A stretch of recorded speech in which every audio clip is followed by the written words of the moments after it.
Yo la famille, on se retrouve pour une toute nouvelle vidéo. Aujourd'hui on s'attaque au mercato parfait du Real de Madrid et on accueille sur notre chaîne un très gros youtubeur foot. Il nous fait le plaisir de venir sur notre chaîne, Alex Sanfoot. Salut Alex. Salut les gars, écoute, merci pour ton invitation. Et puis salut à toute ta communauté qui m'accueille, j'espère avec toute la bienveillance possible. En tout cas, j'essaie d'apporter l'expertise qu'il faut pour ta vidéo. Les gars, n'hésitez pas à aller voir la chaîne d'Alex Sanfoot. Comme vous pouvez le voir à l'écran, il a bien plus d'abonnés que moi. Il nous fait le plaisir de venir. C'est vraiment hyper sympa de sa part. Il fait des très bonnes vidéos axées Real de Madrid. Et cet été, tu me disais que du coup, ce sera axé sur plus l'Espagne en général, c'est ça? Ouais, en gros, ma chaîne pour l'instant, tu vois, c'est 100% Real Madrid parce que je suis pour le Real Madrid depuis que je suis tout petit. Du coup, j'ai voulu créer une chaîne là-dessus de base. Donc, je fais des reviews d'après-match, analyse de joueurs, de mercato, d'actualité du Real Madrid globalement. Et à terme, ma chaîne va vraiment s'ouvrir au football espagnol en général. Donc, parler un peu du Barça, de l'Atlético, du Villarreal, Séville, etc. Mais c'est qu'un regard un peu journalistique, avec un peu de recul, en mettant de côté mes sentiments de supporter du Real, pour vraiment apporter une valeur journalistique vraiment importante à l'ensemble du foot espagnol. Et puis voilà, c'est ce qui va arriver. Ok, top. Et pour les autres, les gars, ceux qui aiment les animés, le divertissement en général, les mangas, il a une autre chaîne qui s'appelle Alex San, donc il y a plus de 100 000 abonnés, c'est pour ça que vous voyez le petit trophée 100 000 abonnés sur sa chaîne. Vous pouvez aller voir ça aussi également. Il fait du très bon travail, donc n'hésitez pas à aller jeter un coup d'œil. C'est gentil. C'est gentil, c'est gentil.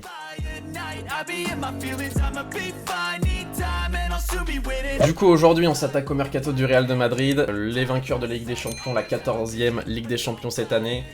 Donc on va commencer directement par les départs. En départ, en libre, donc là il y a eu l'annonce Marcelo libre, un des meilleurs latéraux de l'histoire donc qui part, j'imagine que ça te rend un petit peu triste. Ah bah moi j'ai lâché ma lame, j'ai lâché ma petite larme, comme l'année dernière je l'ai fait pour Sergio Ramos, des joueurs emblématiques, capitaine emblématique, un exemple de professionnalisme, meilleur titre, en tout cas le plus titré du club, même si son record à mon avis sera battu par Benzema dans pas longtemps, mais ça fait toujours un petit truc de voir une légende partir. Un des meilleurs latéraux de l'histoire, franchement, pour moi, celui de ceux que j'ai vus, puisque j'ai pas beaucoup vu Roberto Carlos vu que je suis un peu trop jeune, mais Marcelo c'est celui qui m'a le plus impressionné. Après t'as aussi Bale qui est libre si je dis pas de bêtises. Bale, Isco qui s'en va aussi. Bale je pense que tu t'en fous un petit peu, non? Bale, non franchement je dirais pas ça, parce que en vrai, pour moi les supporters du Real qui critiquent Bale, d'un côté on a raison, parce que Bale il a manqué de professionnalisme dans son attitude, dans l'exemple qu'il aurait dû donner normalement pour un joueur de ce niveau là dans le plus grand club du monde. Mais de l'autre côté, Bale il a tellement apporté dans les 4 premières années en tant que joueur leader, en tant que leader d'attaque, les Ligues des Champions, les buts importants qu'il a donnés et les matchs importants qu'il a accomplis.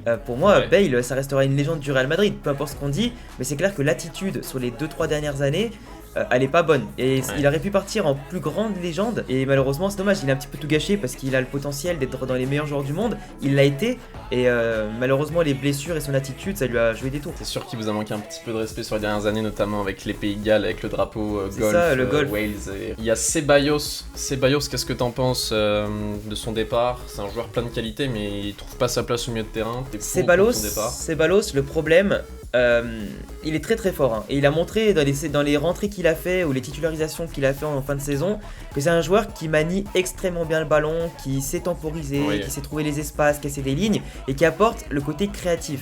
Et le problème c'est que l'année prochaine au Real Madrid, c'est que en 2023, Toni Kroos et Luka Modric, au moins un des deux partira.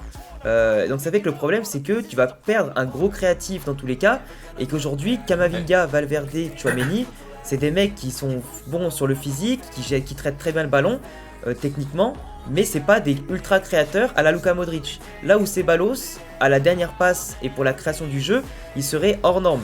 Même si en lui donnant bien sûr plus de temps de jeu, parce que quand il était au Betis ou à Arsenal ou simplement chez les jeunes en équipe d'Espagne, c'était un monstre de ballon. Ceballos, pour lui piquer le ballon, pour les dribbles, etc. S'il a la confiance et du temps de jeu et du rythme, c'est une machine. Le problème c'est qu'au Real, le schéma tactique ne lui convient pas. Jouer en 8, malheureusement Ceballos, lui il faut qu'il soit un peu plus haut sur le terrain. Et en 8, malheureusement, ça lui joue un petit peu des fois des tours. Mais des fois il arrive bien sûr à faire des très bons matchs. Mais après à son poste, en 8, Valverde, Tchouaméni, Camavinga, Kroos, Modric, forcément ça lui passe devant. Et c'est compliqué pour lui dans le plus grand club du monde. Il a beau avoir l'étiquette du joueur espagnol, Ceballos, malheureusement, il est très sous-estimé. Et je suis un des premiers déçus si jamais il doit partir. Pour l'instant, c'est pas fait, mais c'est sur la bonne voie, malheureusement. Ouais, je pense qu'il va partir et puis c'est mieux pour lui. Moi, c'est un joueur que j'apprécie, donc j'espère qu'il va retourner en première ligue. En plus, ça lui convenait bien. Ah bah, c'est Même pour lui. si il a eu 2-3 mois compliqués, c'était vers l'hiver quand il jouait à Arsenal. Mais franchement, c'est un joueur très bon techniquement. C'est un joueur qu'on aime bien voir sur le terrain et pas sur le banc. En termes de départ, moi, je fais partir Jovic et Mariano. Ah bah, ça, c'est Même obligé. si je pense que Mariano, il voudra pas partir. Je pense que lui, il veut juste rester au Real de Madrid et prendre son salaire. Mais je fais partir Jovic et Mariano. Jovic, très bon joueur, mais au Real de Madrid, ça fonctionne pas. Donc j'espère qu'il va rebondir en Bundesliga. Et ensuite, je fais partir Marco Asensio. Alors je sais pas ce que t'en penses, mais pour moi, je pense qu'Asensio, il a le potentiel pour être titulaire dans un autre club, mais au Real, c'est un peu compliqué. Donc je pense que c'est le bon timing pour lui de partir. Le problème, alors déjà, Mariano, comme tu l'as dit, Mariano, le mec, il est juste là en emploi fictif parce qu'il jouera jamais. Clairement, l'année prochaine, il jouera pas. En plus, il y a le retour de Mayoral de prêt de Retafe. Il y a aussi la montée en équipe première, normalement, de la Tassa. Mais Asensio, le problème de Marco Asensio, c'est qu'en fait, en 2017-2018, dans ses premières saisons, quand il arrivait en 2016 jusqu'à 2018, quand il avait encore le statut de jeune, vraiment, ce mec-là, il était hors norme. Pour moi, c'est un des meilleurs jeunes espagnols qui existent de toute l'histoire de l'Espagne, avec un pied gauche phénoménal, qui n'a quasiment pas d'égal dans ce monde, à part Messi, les Di Maria, et que quelques rares élus, entre guillemets, du pied gauche.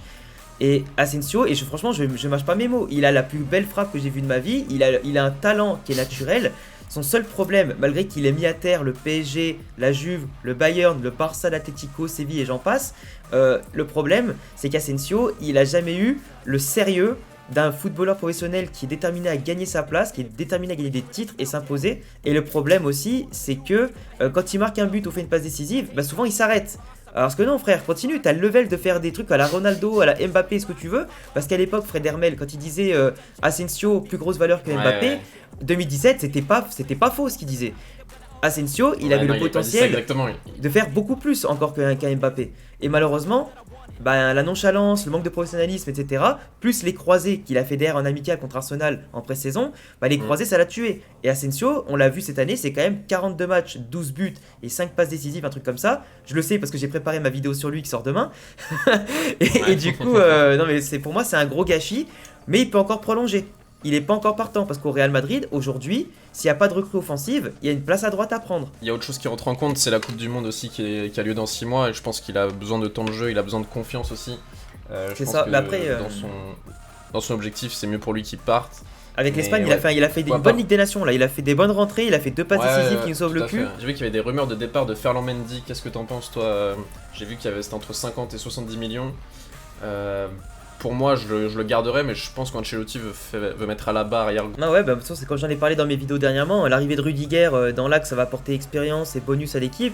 Et par contre, même si Alaba est le meilleur défenseur de l'équipe devant Rudiger et Militao, il va sûrement être décalé arrière gauche parce que Militao est en pleine progression, qu'il est jeune, faut pas le bloquer. Rudiger, bah son expérience c'est l'arrière central, que ce soit à 3 ou à 4 derrière. Donc vendre à Mendy qui aura 28 ans l'année prochaine, qui est remplaçant, même s'il est excellent. Moi personnellement, je te le dis, Mendy je ne le vends pas. Mais globalement, Mendy, si c'était moi, je le garderais, bien entendu. Parce que des fois, si tu veux passer en 3-5-2 ou dans une défense à 3, mettre Mendy en piston gauche, il est polyvalent, même si je pense pas que le Real jouera avec 3 derrière cette année, ça serait bizarre. Il a été titulaire cette année, du coup vous avez gagné avec des champions, donc il a fait des bonnes performances. Moi du coup dans mon mercato, là je le fais partie. On va passer directement à la compo.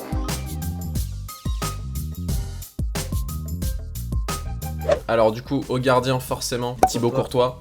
Meilleur gardien du monde, ça me fait de la peine de dire ça puisque c'est pas un joueur que j'apprécie en tant que mec, mais le mec est beaucoup trop fort, faut l'avouer. Ah, il est trop j'aimerais fort. Bien dire que c'est Navas ou Donnarumma le meilleur gardien du monde, mais faut avouer. Il a joué avec une pubalgie en plus à toute la saison, hein. Donc en plus. Ouais, j'ai vu ça. Il a fait une finale de malade mental. Donc franchement, il n'y a pas de raison qu'il parte. Et puis de toute façon, c'est son rêve de jouer au Real de Madrid. Donc je pense qu'il va être là pour de très longues années. Et en plus, ce qui est beau, c'est que quand il a commencé au Real, c'était compliqué pour lui. Il y avait des mèmes qui tournaient, comme quoi il a eu besoin d'un grillage entre les jambes, etc.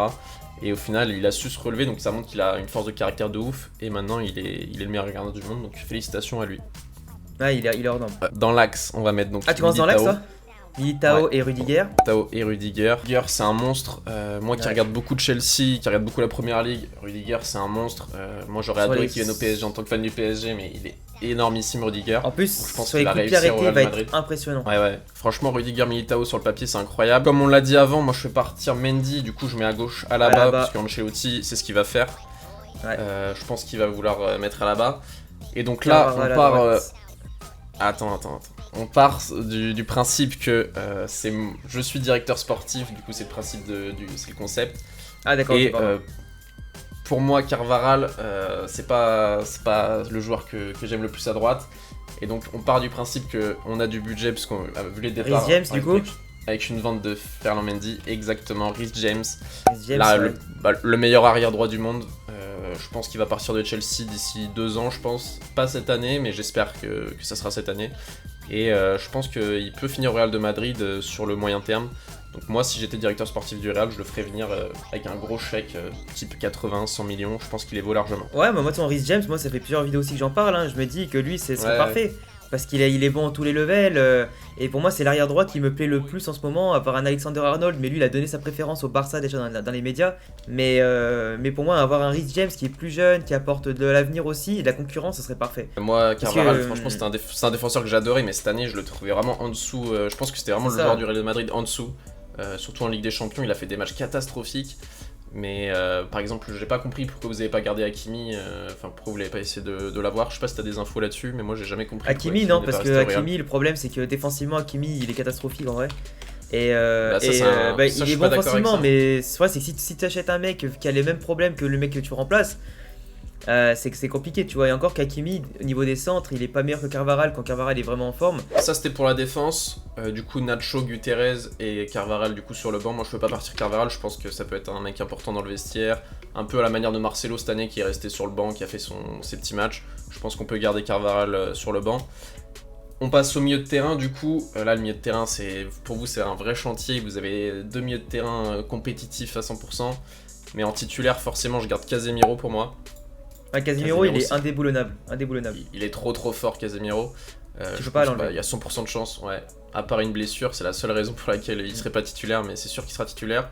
Ouais. Et là du coup, là ça se complique, parce qu'on a Toni Kroos, on a Modric, on a Tchouaméni, on a Camavinga, et on a Ceballos qu'on a fait partir. Moi, en numéro 8, déjà, je mets Tchouaméni titulaire. Hop, parce que je pense que vous l'avez acheté déjà cher, 100 millions. Je pense que faut pas forcément le mettre titulaire indiscutable, faut voir s'il gagne sa place, etc. Mais je pense qu'il faut quand même de lui donner de la confiance au départ.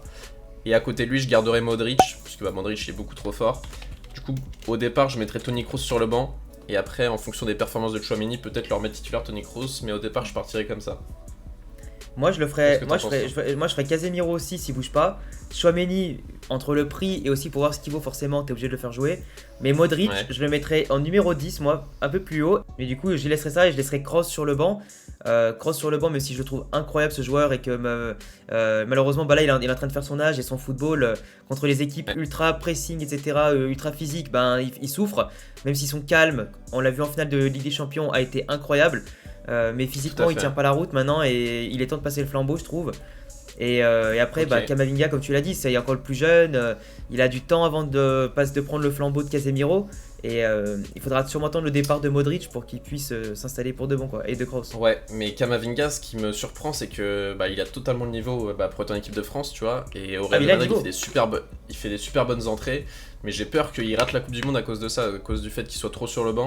Donc j'espère que. Honnêtement, peut-être- vu ce qu'on a vu peut-être de qu'il va la se faire Ligue des prêter, je Nations, sais pas. Mais... vu ce qu'on a vu des Français au milieu de terrain à la Ligue des Nations, Ouais. Camavinga il a largement le niveau. Hein. Même en faisant quelques entrées c'est en sûr. jeu, pour moi je le prendrais direct parce que Oui, après moi je aussi, pas moi titulaire avec aussi, la j'ai France peur. mais C'est sûr, mais Camavinga, j'espère pour lui qu'il va pas rater la Coupe du Monde à cause du fait que Modric, Kroos et Casemiro sont les indéboulonnables du côté du Real. J'espère pour lui qu'il sera à la Coupe du Monde, mais s'il faut se faire prêter 1 an pour être à la Coupe du Monde, je pense que ça serait une bonne option pour lui. Après, ouais, faudra voir. pour l'attaque, du coup, forcément à gauche, Vinicius, il a fait une excellente saison. Franchement, moi, c'est un joueur que j'adore. Je l'ai mis dans mon 11 de ma saison, comme Reece James d'ailleurs, et comme Modric. Vinicius, bah, c'est peut-être la relève de Neymar, c'est les techniciens et les gauches brésiliens qu'on adore, qui avaient des gros problèmes de finition, qui avaient des gros problèmes dans le dernier tiers du terrain, et qui a bien progressé, je pense, grâce à Ancelotti. Donc pour moi, c'est évident qu'il sera titulaire et qu'il fera une très bonne saison l'année prochaine, je l'espère. Ouais, ça je suis d'accord avec toi. Je suis d'accord avec toi. Et sinon, Vinicius, c'est vrai qu'il a explosé cette année en termes de buts, de passes D, etc. Il a été présent dans les grands matchs, il a fait tout ce qu'il fallait. Et pour moi, il n'y a pas mieux que lui aujourd'hui, quoi. Sur le côté gauche du Real, il n'y a pas photo. Il n'y a pas photo. Ouais, clairement. En numéro 9, le Ballon d'Or, forcément. Karim Benzema. Il n'y a pas de débat possible. Voilà, c'est le meilleur joueur du monde actuellement. Avec Mbappé, je me permets de le placer. Mais Benzema, il est au-dessus du lot. Il va être Ballon d'Or. Donc il va faire encore, je pense, être sa 12e saison au Real, là. 12e ou 13e. L'année prochaine. Ouais, 12-13, ouais. Il arrive en 2009. Donc, Benzema, il a fait même plus, non? Attends, ouais, non, 13 saisons, ça fera sa 13e saison. Ouais, il arrive en 2009 avec Kaka et Cristiano Ronaldo. C'est ça. Et Benzema, voilà, un exemple de réussite au Real. Et comme tu me l'as dit, ça va devenir le joueur le plus titré de l'histoire devant Marcelo bientôt, c'est ça? Ouais, Benzema, il a plus qu'à. Alors, j'ai plus le nombre en tête, mais je sais qu'il est plus très loin. Il a plus de 20 titres avec le Real, c'est sûr. Donc il va pas être très loin, mais en sachant que cette année on joue le mondial des clubs, qu'il y a la Super Coupe d'Espagne, qu'il y a la Super Coupe d'Europe, etc. Il a moyen de l'égaler au moins cette année, si ce n'est le dépasser, quoi. Et si c'est pas cette année, ce sera sûrement la prochaine. Donc là déjà ça fait une très belle équipe, mais à droite, comme tu me l'as dit tout à l'heure, là c'est le poste à pourvoir. On a Eden Hazard qui est là depuis 2-3 ans, qui a un peu de mal à s'imposer, qui se blesse beaucoup, même si apparemment là ça va aller mieux puisqu'il s'est retiré les plaques aux chevilles, pardon. On va voir ce que ça donne, mais pour moi, si dans un monde idéal, il faudrait que le Real achète un ailier droit. Donc là, il y a deux solutions. Je vais te laisser choisir la meilleure solution en tant que fan de Real. Il y en a même 3 qui sont possibles. 3 joueurs de Première Ligue. Donc on va commencer par le moins coté jusqu'au plus coté. T'as Raheem Sterling qui est sur le départ avec City, qui a du mal depuis un an, depuis la Coupe du Monde d'ailleurs, même un petit peu avant, qui se fait balader un petit peu, buteur, il est gauche et droit, il est en crise de confiance. Ça peut être une option. Tu as une seconde option dans le même club à Manchester City qui est Gabriel Jesus, qui a été repositionné côté droit cette année, où il y a des rumeurs au Real de Madrid. Franchement, côté droit, il est meilleur qu'en neuf. Il a une très belle qualité de centre, ce qui est plutôt surprenant venant de sa part. Venant d'un numéro 9, il a une très bonne qualité de centre. Et la troisième option, c'est un des meilleurs ailiers droits du monde, si c'est le meilleur, c'est Mohamed Salah, qui reste 1 an de contrat. À qui ça pourrait ne pas revenir trop cher, donc peut-être que vous allez le faire libre l'année prochaine, mais on sait que Salah il a la volonté de devenir le meilleur joueur du monde, il l'a encore dit en conférence de presse cette semaine, pardon. Donc je le vois très bien au Real de Madrid, c'est un club, quand tu performes au Real de Madrid, t'es directement propulsé en tant que meilleur joueur du monde. Donc pour moi je vois ces 3 joueurs là, lequel tu préfères? En vrai le choix est difficile parce que moi je t'avoue que pour venir au Real, déjà par rapport à ce qu'on a au Real Madrid, pour jouer à droite, moi je t'ai dit je mettrais Valverde pour l'instant et faire plutôt en 4-4-2. Mais si tu me dis de jouer avec un joueur offensif, vraiment offensif, je te mettrais Rodrigo pour qu'il explose. Mais sinon, si tu me parles juste vraiment d'une recrue, entre ce que tu as cité ou ce qu'on n'a pas cité ou pas, vraiment le seul que je vois venir au Real Madrid ailier droit, c'est Gnabry. Enfin pour moi il n'y a que lui qui peut venir parce que c'est Gnabry parce que lui il peut jouer en pointe, il peut jouer à droite. Mohamed Salah, le problème c'est qu'il viendra jamais au Real Madrid, impossible. Ou alors s'il vient l'année prochaine, ça sera déjà un peu trop tard, il sera un peu vieux et tout. C'est pas viable pour le Real et l'équipe qui est déjà en place. Et moi Son, j'aurais trop kiffé, mais Son il joue plutôt à gauche. Et Gnabry, à mon sens, c'est lui qui va être. Il est en fin de contrat l'année prochaine et il est très très fort, très jeune. Enfin, il est encore jeune. Donc pour moi, il a tout ce qu'il faut pour venir au Real, quoi. Ok, bah on part sur Gnabry alors. Ça sera ta petite touche dans cette composition. Mais moi, Salah l'année prochaine en fin de contrat, j'y crois, puisque Eden Hazard, vous l'avez acheté pareil à 28, 29, 30 ans. Salah, il est dans ces eaux-là, donc je pense qu'il y a vraiment des fortes chances qu'il vienne. En plus, libre, un peu à la manière de Rudiger, des gros salaires qui viennent libres. Je pense que c'est totalement probable qu'il vienne l'année prochaine. Mais un Serge Gnabry dans cette attaque-là, ce serait vraiment très très stylé. Ok, ça, et mal, effectivement. En termes de remplaçants, du coup, à droite, Rodrigo, dès qu'il rentre, il est incroyable ce joueur. Franchement, il a une marge de progression de fou.